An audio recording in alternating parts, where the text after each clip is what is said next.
Hello, Raw Mithril here once again, getting back to Silent Hill 4 The Room, and it's time for some extra material. So, first things first, you say building world second time is a little too long and drawn out for your tastes? I couldn't agree more. So let's get through it a bit faster, shall we? Yeah, Richard, we know. So we start things off as normal by killing off Richard's ghost.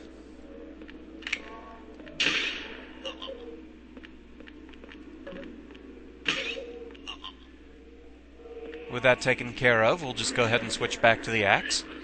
Now, if you're concerned with your end rank, make sure you come over here and go ahead and read the Reminisces note. It's the only thing in Building World Second Time that really counts toward your end rank. Any of the other documents don't end up in the scrapbook, so they don't count. Also, for those wondering, this is not a saint medallion. It just really looks like one. I remember this place. It looks a lot like downtown Ashfield. Reminisce on your own time there, Eileen.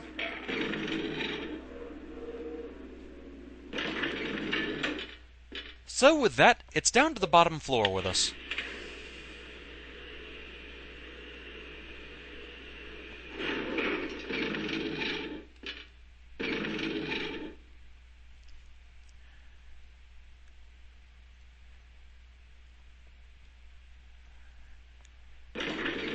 Okay, so we're out here now. May as well get this holy candle. Now, to set this up, what you need to do is you have to have Eileen in a pretty specific place. Come down here to this corner, turn and face Eileen once she's nice and close. There we go. Now, what we have to do is run past Eileen, make sure and run into her to stun her. And run for the far elevator. And here we go. I don't think I stunned her. She was a little too close. I didn't get to get up a full head of steam there.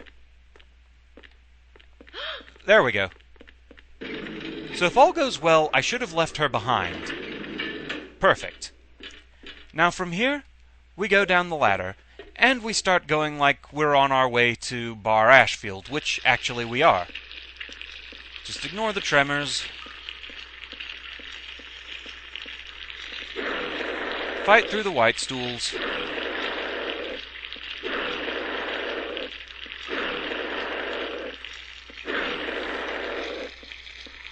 No point in picking up the billiard ball. We're not going to need it.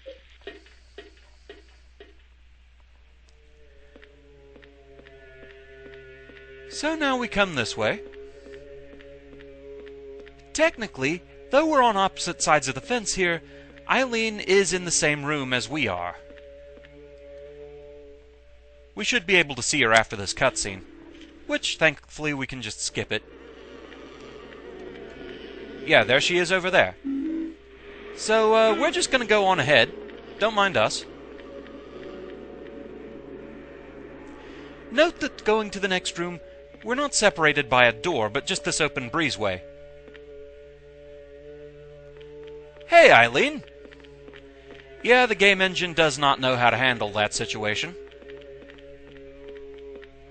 Don't need the volleyball either, but I'll certainly take the Saint Medallion over here.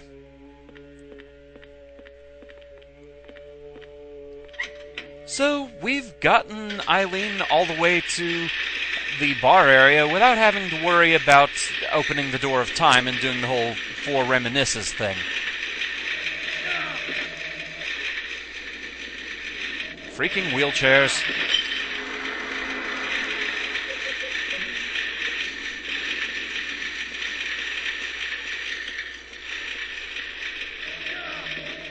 Now, aside from these wheelchairs, there's something else of interest that we'll notice in a moment.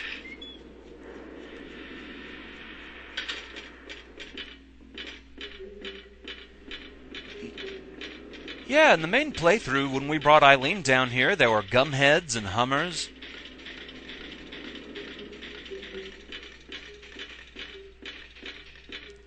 It's true of the bar itself, too. There's a gumhead in there when we bring Eileen through.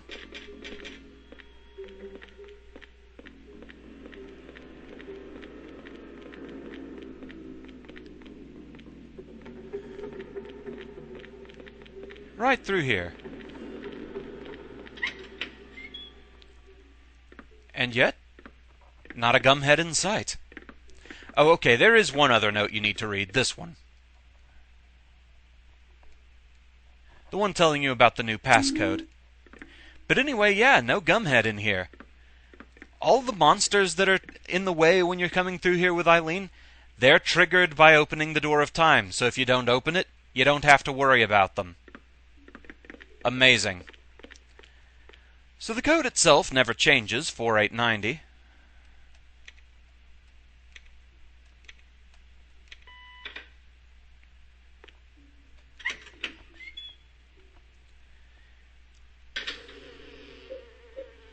Go ahead and let you have your nightstick.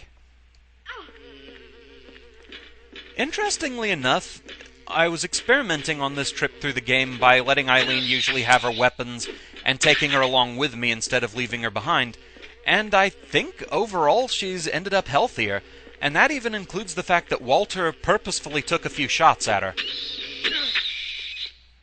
So I think there is something to be said for that Eileen, I think, does just take constant damage if you leave her behind, even if there weren't any enemies in the room.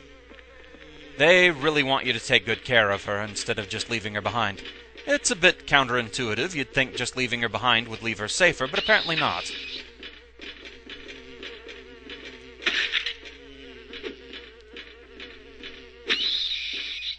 Boy, you go, Eileen. You've got it in for those Hummers. I don't blame you.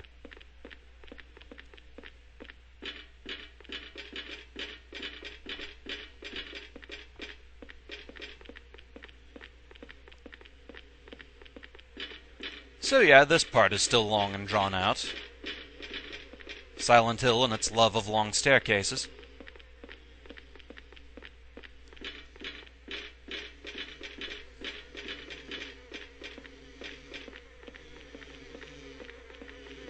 Gods, where are they?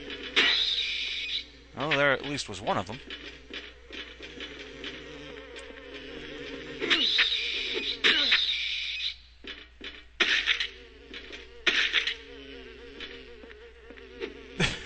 Yes, Eileen's gonna start attacking a Hummer that was under the stairs. Ah, blessed silence.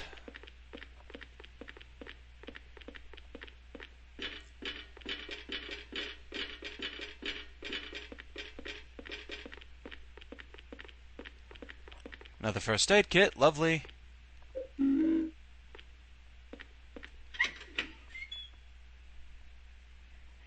And with that, we're pretty much through Building World second time.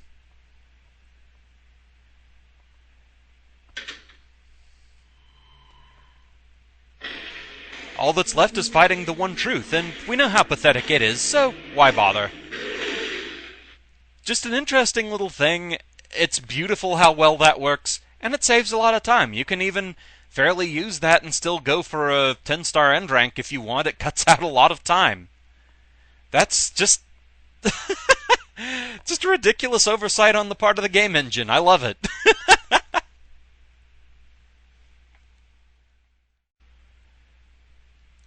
So here we are back in room 302 to discuss hauntings. It's been my experience going through the game this time that there's a maximum of 3 hauntings that can occur in the apartment at one time. If you spend more time in the other world, more hauntings will try to appear, and so older ones will start killing themselves off to let new ones appear. However, a haunting that takes care of itself does not count as clearing it. So it basically means you missed your chance and you're probably going to start getting one of the haunted apartment endings. But hey, that's what we're interested in this time. And it seems my favorite haunting has appeared. Notice there's blood leaking from the peephole there. So if we go and look through the peephole right now, it's Henry as a victim ghost. Hi there, 21 of 21. Looking good. There's just something so creepy about this one. It's probably my favorite of all the hauntings. Unfortunately, it's also one of the rarest. I believe also it's a haunting that you can completely miss if it doesn't occur before outside room 302. because then, since it's just a normal door that you have to be able to use to get out of the apartment, this haunting can no longer occur. So I'm really happy that I got this one to show up.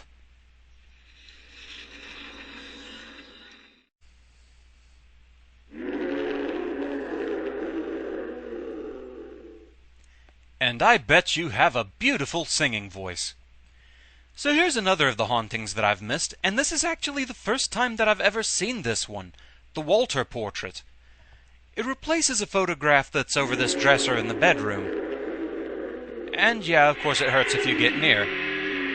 With all the roaring, I kept expecting the portrait to be animated or something, to do something, but it just sits there and looks menacing.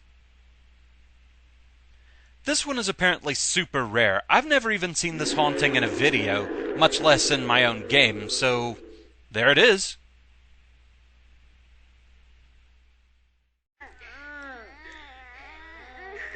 So, hey, it certainly took this haunting long enough to happen. This is the one that can occur if you've got the shabby doll in the item chest. Even then, it's not as constant a threat as fact files have made it out to be. It turns out the shabby doll is basically just an event flag that determines whether or not this haunting can even occur. If you never take it, this one will never happen. But if you have it in the item chest, it just makes it so that there's a chance that this will happen. Also worth noting, while this haunting is in effect, A, you can creep up just close enough to get into the item chest without getting in the pain aura, but more interestingly, the shabby doll is nowhere to be found. It won't appear again until you clear this haunting. Creepy, isn't it?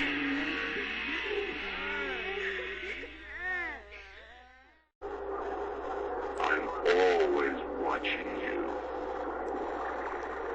So the last of the hauntings that I had to show was a stalker on the other end of the telephone. Watching you. I'm always watching you. I'm always watching you.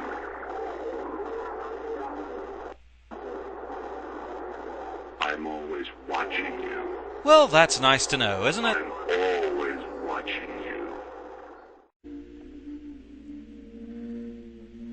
So, one more quick little extra here in Outside Room 302 before we get to the other two endings. I was told that there was a third level of possession between the two that I actually showed that can affect how the scenes go with Eileen here. So, let's get to it. The middle level of possession.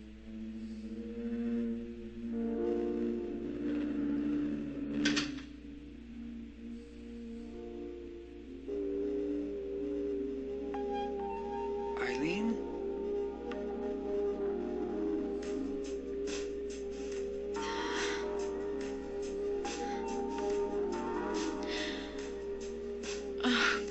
My head hurts. That boy.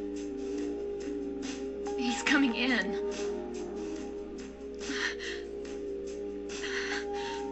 His pain. I feel it. Oh, it hurts. Oh, it hurts. That boy. He really thinks that room 302 is his mother. Ah, my head. Oh. Oh.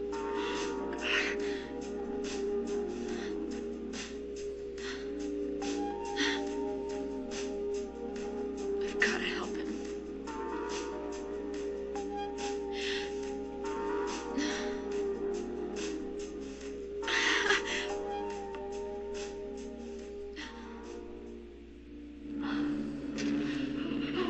So, not quite as freaked out as full possession, but not as calm as no possession.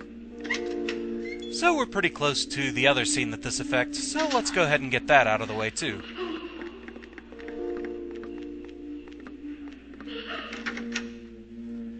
All we have to do is come in here and pick up the umbilical cord.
the only ones.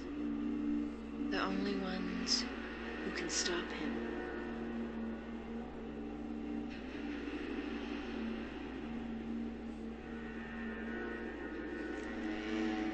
So hey, that was a creepy staring contest there, but gotta love the moonwalk.